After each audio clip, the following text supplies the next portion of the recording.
it's Mo. I started my sustainability journey around 2013, 2014. I was watching a lot of YouTube. I was really starting to feel the pressure living in Brooklyn of all the huge amounts of garbage on the street, of all the garbage that I was throwing away, of all the plastic packaging that I had. I was going through my cabinets and finding tons and tons of to-go containers that I didn't want to throw out. I was seeing the clutter of my house, and that a lot of that came from accumulating things that pretty much were trash, and realizing that the unsustainable nature of the way that we work in this country, in this society at the moment, was leading to not only the devastation of the earth and the long-term effects and neglect that come with that, but also my own personal mental health and my own personal well-being. Like, I had tons and tons of makeup that I never used. I had tons and tons of bath products. I was spending money left and right, getting things that I don't need, that I didn't need at the time, that I don't need now. I was stressed just thinking about the garbage that I was accumulating that didn't feel like garbage, and the garbage that I was throwing out that shouldn't have been garbage. So I really started going on this sustainability journey, and I really started deep diving into the zero waste community and the idea of zero waste and the idea of going waste free. That was a time when zero waste was putting all your trash into a tiny mason jar. That was a time when zero waste was all about the beginning of the zero waste aesthetic, with everything being totally minimal and your pantry being perfect and getting everything in bulk from bulk stores. And it was at a time when I could do that because I was living in Brooklyn, but I am not a minimal person. I'm not an aesthetic person. So those things didn't really resonate with me. So over the years, I came up with my own ideas about sustainability and my own level of sustainability that I knew I could accomplish, or that I was striving to accomplish. Zero waste is misleading because none of us will ever truly lead a waste-free life. There's always going to be waste just because of how we live in society to some extent. But that being said, we can drastically reduce our waste, and that's what I've been striving for this whole time. I've done trash audits. I've gone to a vegetarian diet. I will go through a list of many, many of the other things that I do to be more sustainable in my everyday life at the end of this video. But the point was that over the last, say 2014 to 2025, that's 11 years of being super conscious, perhaps hyper conscious, about the waste that I generate and the sustainable aspects of my life, or the lack of sustainable aspects in my life. I have come up with 5 huge steps that have helped me, and I want to share them with you today. So these are 5 steps to becoming more sustainable in 2025. The reason that I want to do this now, partly is because I've been putting this video off for like 3 years. At the beginning of my channel, I did do a lot more zero waste content and a lot more sustainability content, a lot more low waste, ethical, sustainable practice content, and I definitely would like to get back to that. Partly for you and for this channel and for the world at large, but mostly for myself, because the last few years during the pandemic have been extremely difficult on my sustainable journey. So my sustainability journey was probably at an all-time peak right before the pandemic, just pre-pandemic, and then, it changed the world a lot, and unfortunately we are at a turning point in the United States where the world is again going to change for the much, much worse. And sustainability, ethical practices, animal rights, and green space accessibility, and many other things are going to become much, much harder in the coming years. So now is definitely the perfect time to reassert my idea of sustainability, to rejuvenate my passion for sustainability, and to share it with all of you. That is a big part of why I want to share these goals today, to remind myself as well of some of the lessons that I've learned. So let's jump right in. The first point, my first tip for you. The first big aspect of becoming sustainable is that it is a mindset change just as much, if not more, than a lifestyle change. Obviously, to become more sustainable, because our society is so focused on things being easy, things being at our fingertips at every moment, with things being convenient at every turning point, it's very difficult to try to live a more sustainable life physically, like in your day-to-day as you're working. But the biggest thing that you need to do is change your mindset. So you need to constantly be thinking about sustainability. You need to constantly be mindful and aware of the choices that you're making every minute of every day to become more sustainable. So that comes down to the food that you buy, the way that you travel, the clothes that you purchase or wear, the way you run your household, the different things in your household, your skincare, your childcare, your pet care, everything that you do, every aspect of your life. There is a way to be more sustainable than you are doing now, just like there is a way, even in my advanced journey, that I could be more sustainable. And being mindful of looking out for those opportunities is the big step that you need to take to make that happen. Now, it's not going to happen all at once. Just because you're mindful of it doesn't mean you're not going to make mistakes. Of course you are. Of course you're never going to do 100% perfect sustainability at any point in your journey, at any point in your life, because of the way that life is set up. But if you are mindful every minute of it, you are much more likely to make better choices and to advance your sustainability practice at every step of your journey. So that leads us to the next step, step number 2, which is to set aside your own convenience. This is a huge one, and this is, I think, one of the main reasons that most people don't lead a very sustainable life, and that does come from our systemic ideas, patriarchal ideas, all sorts of things that we can go back to countless years and determine why our society has pushed us to become more and more obsessed with our own convenience and our own entitlement over other people. But to lead a sustainable life, you have to put aside your own convenience. So not only do you have to put aside the convenience of being able to buy a bottle of water wherever you are at any point of time when you're thirsty, or a drink of any kind, or have access to those things in the convenient way that many of us, not all of us in the United States, are able to do now. You have to think ahead. You have to think of bringing a water bottle. You have to think about bringing cutlery if you might eat out. You have to decide whether you're going to eat inside of a restaurant as opposed to take something out because you don't want to use the plastic. You have to think about the clothes that you're going to wear. You have to think about how often you use your car. So like all the things that make our lives very, very convenient. Just running out in the car at any time, or just deciding that we want to buy something online because it's quicker and easier than waiting to buy it, or searching for it in thrift stores or whatever. All those easy conveniences, getting stuff delivered to us, using corporations and using websites that we don't necessarily agree with their ethics, or we know that they are unethical, we know that they are unsustainable, we know that they harm people. Those things are all our convenience. Yes, we have to put that aside. Wanting to eat something like meat or dairy or utilize fast food, things like that. Those are super convenient things that we have to think about, like the first step says, before we make those decisions. And then we have to set aside our own convenience. And usually a sustainable lifestyle means taking the less convenient route. Now that's not always true. Something that I've found super, super convenient is that we grow our own food in the backyard during the summer. So instead of having to run out to the supermarket to get lettuce for a salad or tomatoes or fruit, I can literally walk to my backyard and pick things to eat. Super, super convenient. Instead of having a huge commute, I have figured out a way to work from home. Not everyone can do that, I understand, but for me, it's much more convenient than having to commute to work. So there are some ways that your life is going to be more convenient through a sustainable lifestyle, but there are many ways that you have to set aside your own convenience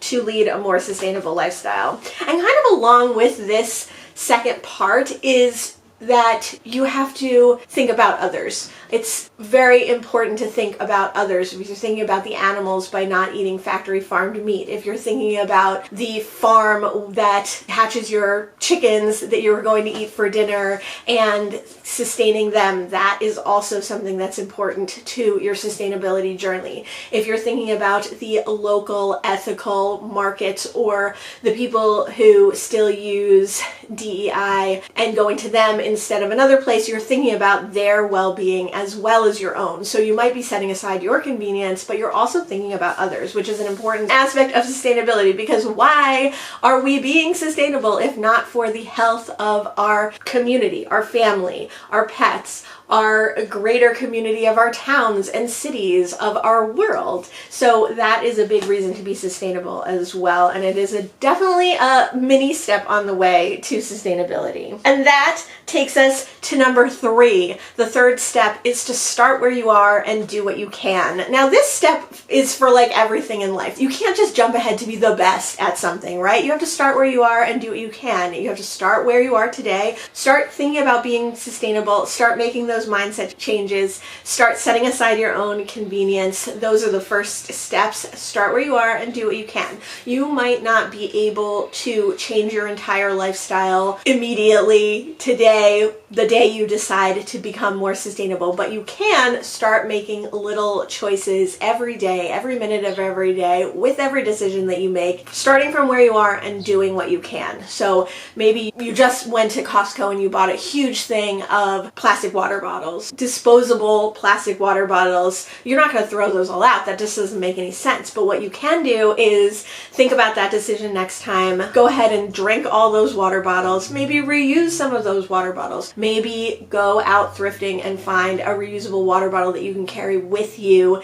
And then that way, next time, you don't have to buy all those disposable water bottles, right? Little steps lead to big changes. So every little step you make in your sustainability journey lead you to become more sustainable. So start where you are and do what you can. Part number 4 is ignore the aesthetic. Unless you don't want to. Sustainability has, like all things that have become marketed, like all things that people make money on, like everything in our commercial and consumerist society, has become a little bit associated with, tied to the aesthetic. People see a perfectly minimal house. People see a 30-piece capsule wardrobe, but people see perfectly clean pantry with, perfectly sparkling glass jars. When they think of sustainability, when they think of zero waste, an image comes to your mind. That image might be slightly different for everyone depending on the media that you consume, depending on your ideas of life, depending on your experience in life. But there is currently a very specific aesthetic that is associated with sustainability and zero waste. And I say, put that aside. It doesn't matter if your house is cluttered. It doesn't matter if your house is dirty. It doesn't matter if you have thousands of pieces in your wardrobe. It doesn't matter if you keep everything in cardboard boxes. Like, it doesn't matter. The aesthetic is not the important part. The aesthetic can be used as a tool to take you where you want to go. Maybe you do want to be able to see all your bulk purchases in your pantry. Maybe you do need to pare down your wardrobe, but you don't have to do that to lead a more sustainable life. For instance, the wardrobe is a perfect example. I have thousands of clothes. I love clothes, and I still buy clothes, but I choose to buy clothes secondhand. I choose to try to buy clothes that are made with sustainable resources and natural fibers. I try to buy things that are vintage. I try not to buy purely fast fashion even when I'm thrifting. And I try to think about the choices that I'm making of what I'm bringing in my wardrobe. And I do try to eventually pass on some of my wardrobe to thrift stores or charities or other places that can get more use out of them than I am.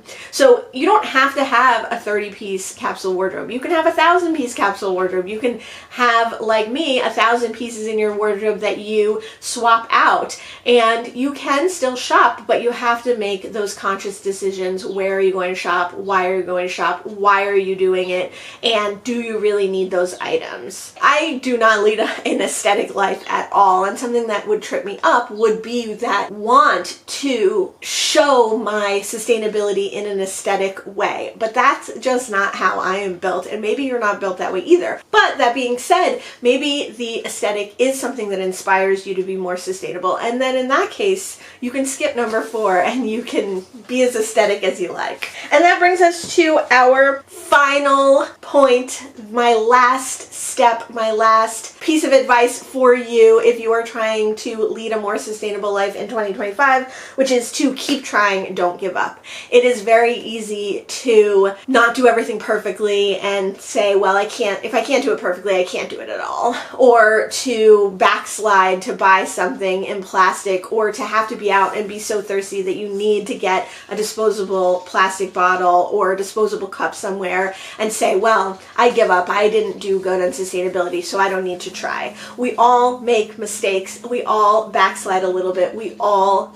do things that go against the sustainable lifestyle that we wish we had. We all make choices that sometimes are not the most sustainable. Maybe we've weighed those choices. The one that's not as sustainable is better for us in the moment. And that's okay. This is not a perfect place. This is not a perfect world. This is not going to be a perfect journey into sustainability. So definitely make sure that if you feel like you made a mistake, or if you do something that goes against where you would want to be sustainably, you don't give up, you keep trying. That's where I am in my sustainability journey. I definitely do a lot of things that are sustainable, but a lot of times I also make mistakes, and I can't beat myself up about it, even though I am the kind of person who does that to myself. I have to realize that I can start where I am and do what I can. I might be further along in my journey than some other people, but this is not a journey that ever ends. This is a path that we're going to be on our whole lives,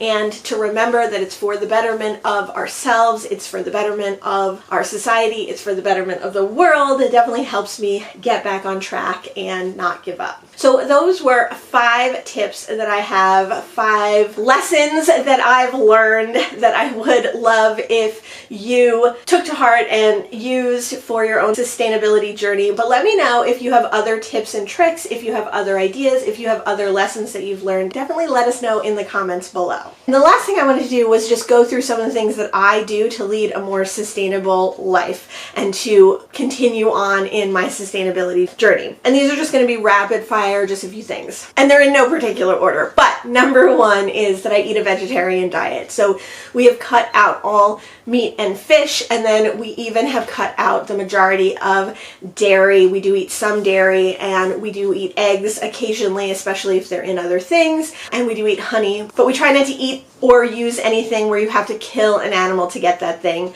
And that's a big sustainability step, because factory farming is so detrimental, because the way that animals are treated in the US is so unethical. Another big way that we do that is to only buy secondhand clothes. So I only ever buy secondhand clothes except for underwear, and those I buy from sustainable, ethical companies. So not only do I care about the animals, but I care about the people and how they're treated when they're making my garments. Even when I'm buying secondhand, I definitely try to buy natural fibers, because I know microplastics are a huge problem, and there's no way that you can 100% reduce them, but at least you can try.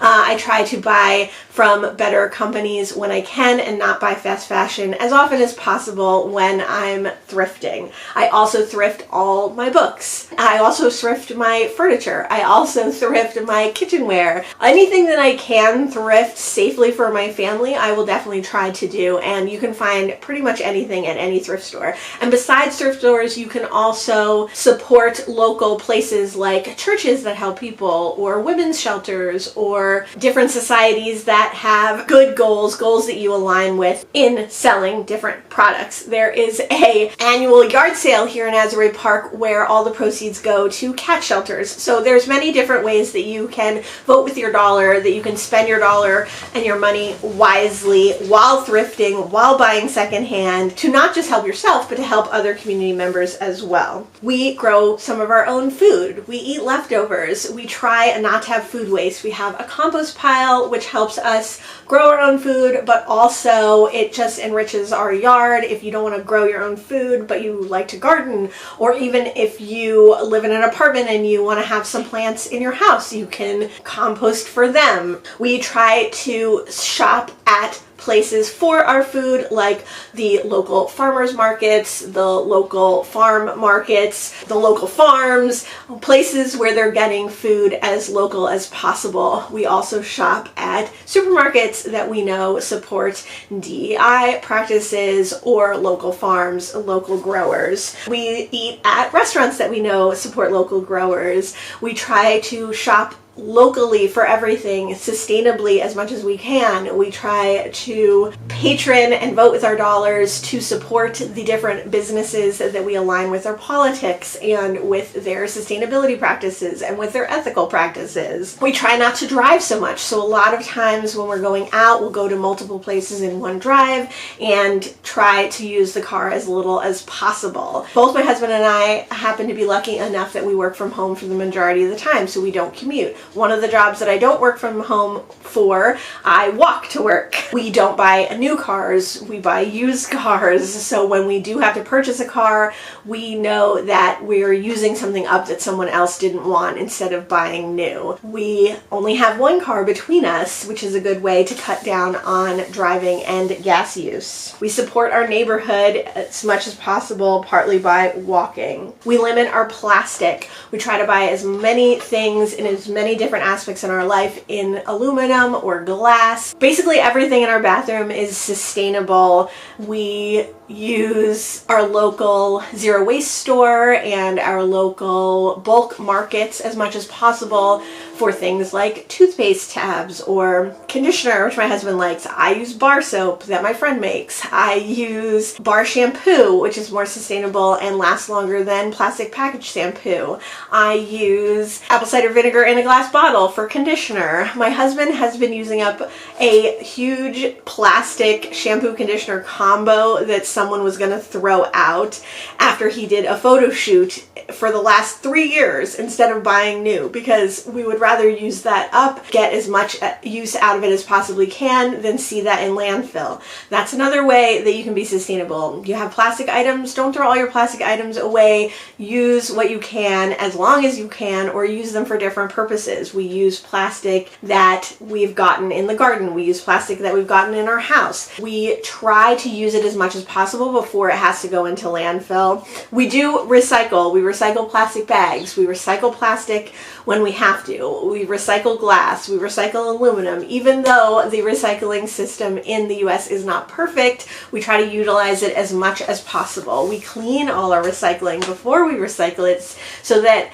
hopefully it gets recycled and is not contaminated. We buy our cat food in paper bags whenever possible. If we have to buy a plastic bag, we use that plastic bag as a garbage bag. We always use paper bags for garbage, except for cat litter, which sometimes we use a plastic bag, but we never buy plastic garbage bags. We only ever reuse bags that we already have. Cat litter bags and cat food bags are perfect garbage bags. We have very, very little garbage because we don't throw things away. If we have a tiny little to-go bag of garbage every week for us, that's a lot.